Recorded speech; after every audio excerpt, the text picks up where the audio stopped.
Festival Mécène revient à Saint-Dizier pour sa 36e édition. Du 15 au 27 mai, scolaires et amateurs se retrouvent pour un moment de rencontre privilégié autour du théâtre. Durant 10 jours, le théâtre de Saint-Dizier et le centre socio-culturel accueilleront les troupes de la région avec l'échange comme maître mot. Nous vous invitons à venir les découvrir. Dès aujourd'hui et jusqu'à fin juin, l'ADASM de Puellemontier vous accueille pour sa saison horticole. Venez découvrir tous les plants floraux et les plants potagers de la Grande Serre. Les professionnels de l'ESAT se feront un plaisir de vous accompagner dans votre choix. Ouvert du lundi au samedi, 10 rue de l'Église à Puellemontier.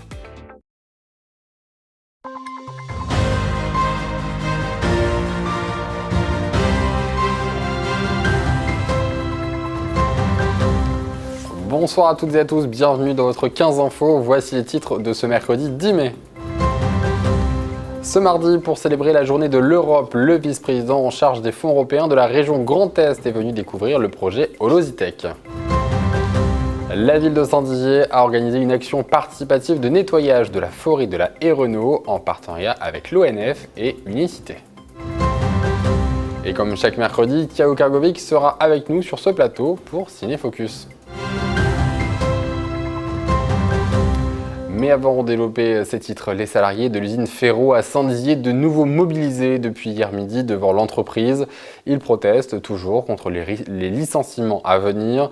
Pour le moment, aucun accord satisfaisant n'a abouti avec leur direction. Ce mardi, pour célébrer la journée de l'Europe, le vice-président en charge des fonds européens de la région Grand Est, Alexandre Cassaro, est venu découvrir le projet Holositech au pôle d'avenir d'Écuré dans la Meuse. Retour en images avec Manon de Fontis et Nicolas Fontaine. Mardi 9 mai, sur le site d'Écuré, à l'occasion de la journée de l'Europe, des élus de la région Grand Est ont rencontré des membres du projet Holositech. Holositech est une association basée dans la Meuse. Son but, traiter les eaux usées des stations d'épuration de manière naturelle par les plantes et notamment l'ortie. Aujourd'hui, concrètement, à quoi elle sert chez Holositech ? Elle sert à dépolluer les eaux, c'est-à-dire qu'on l'installe sur plusieurs stations d'épuration, des stations d'épuration qui nous servent comme support de recherche et développement, et derrière, où on les valorise en purin d'ortie. Voilà, où on mène toutes nos recherches là-dessus pour maîtriser la production de purin d'ortie dépollué, d'une part, et derrière la dose effet en agriculture. Démarré en 2022, ce projet de recherche d'un coût de plus de 70 000 € a pu voir le jour, notamment grâce aux fonds européens.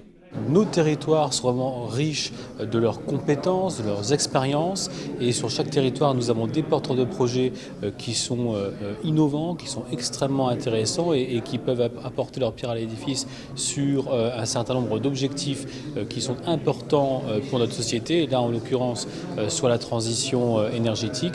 Et je salue vraiment le travail des acteurs de ce territoire qui ont su se mobiliser autour d'une filière originale qui est la filière de l'ortie. L'ortie est donc une plante aux multiples vertus. Le projet Holositech prévoit d'être totalement autonome en 2027.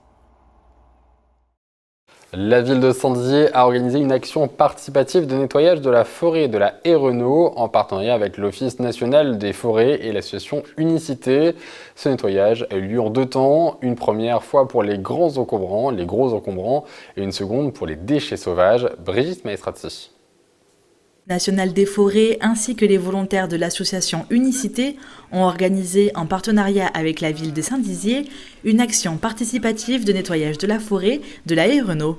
Il y a quelques semaines, un premier ramassage des gros encombrants a été effectué. Quand vous vous promenez, si vous voyez des déchets, peut-être un peu naturellement, vous allez être susceptible d'en déposer d'autres. Alors que quand tout est propre, déjà, c'est mieux. Et puis, question de citoyenneté, les déchets, il y a des déchetteries pour ça. Et tout le monde profite d'une forêt et d'un paysage sans déchets encore plus agréablement. L'ONF, accompagné des volontaires de l'association Unicité, s'attaque maintenant aux petits déchets sauvages. Ces ramassages n'ont malheureusement lieu que 2 fois par an, par manque de moyens. Ça nous arrange bien, l'ONF, puis ça arrange tout le monde, parce que voir des ordures qui s'accumulent dans la plus grande forêt de Saint-Dizier, c'est un peu dommage, quoi. C'est désagréable, quoi. En se promenant, on voit partout des des bouteilles, des plastiques. Dans le cadre de leur service civique, les volontaires d'Unicité ont un programme qui s'appelle Médiaterre, dans lequel ils doivent mener des actions autour de l'environnement. C'est important de ramasser ces déchets, de ne pas les jeter dans la nature. C'est chez nous, quoi. La nature, c'est nous, c'est la biodiversité, l'environnement. Donc c'est aussi faire passer le message que l'environnement est important et c'est important de le protéger, quoi. Pour le moment, aucune autre action n'est prévue, mais au vu des besoins de l'ONF, les jeunes d'Unicité devraient se greffer plus souvent à ce genre de mobilisation. Et on passe à présent à notre chronique Ciné Focus.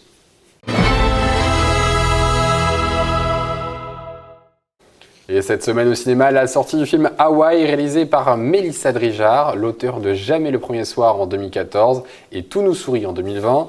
Elle revient au cinéma cette année avec une comédie française. Bonsoir Thiago. Bonsoir Antoine. Effectivement, pour son nouveau film, la réalisatrice s'inspire de faits réels déroulés le 13 janvier 2018 lorsqu'un faux missile menace de raser Hawaï. En utilisant ce chaos qui s'abat sur l'archipel le temps de quelques heures, elle nous plonge dans les derniers instants de vie d'un groupe d'amis qui, rattrapés par les événements, s'avouent toutes ces vérités et déjantent complètement. Alors un film 100% français dans lequel on retrouve Bérénice Bejo, William Lakeville, Élodie Boucher, Émilie Kahn, Hey Aïdara ou encore Pierre Deladonchamp. Oui, tout à fait. Tous sont venus rendre visite à Manu Payet, tenant d'un hôtel. Ils sont parents, célibataires, artistes, bibliothécaires, amants, ex, en d'autres termes très différents, mais avant tout amis. Les voilà maintenant au pied du mur avec leur lot de vérité à assumer pour le reste du séjour et pour le plus grand bonheur des spectateurs. Bonne annonce. Qu'est-ce qui se passe là? Une alerte missile? Vous êtes où là? C'est une alerte missile, faut pas rester là! Je sais où on peut se planquer, venez! Je vais pas crever. Je voulais vous le dire, je suis fier d'être votre ami. Je vous aime. Moi aussi on t'aime. Moi aussi je vous aime. Et toi l'homme le plus extraordinaire. Je t'aime Anton. On aurait dû rester ensemble. Pardon? Vous avez été ensemble là? Tout le monde était au courant là? On te supporte parce que t'es la femme de notre pote, mais on t'aime pas. Tu te souviens de ce que tu me faisais avec la crème chantilly?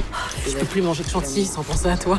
C'est vrai, vous aimez pas mes speeches? Si. Moi, je suis une faux cul. Tout le monde les hait ici, t'es mort. Vous les appelez comment? Peste et choléra. Vous voulez pas qu'on se dise plutôt qu'on s'aime? J'ai envie de te lécher partout. Allez, vous avez pas l'air au courant là, mais c'était une fausse alerte. Putain. Elle démarre bien les vacances, hein. L'intrigue est palpitante, les révélations au rendez-vous. Qu'en est-il de la suite, Thiago?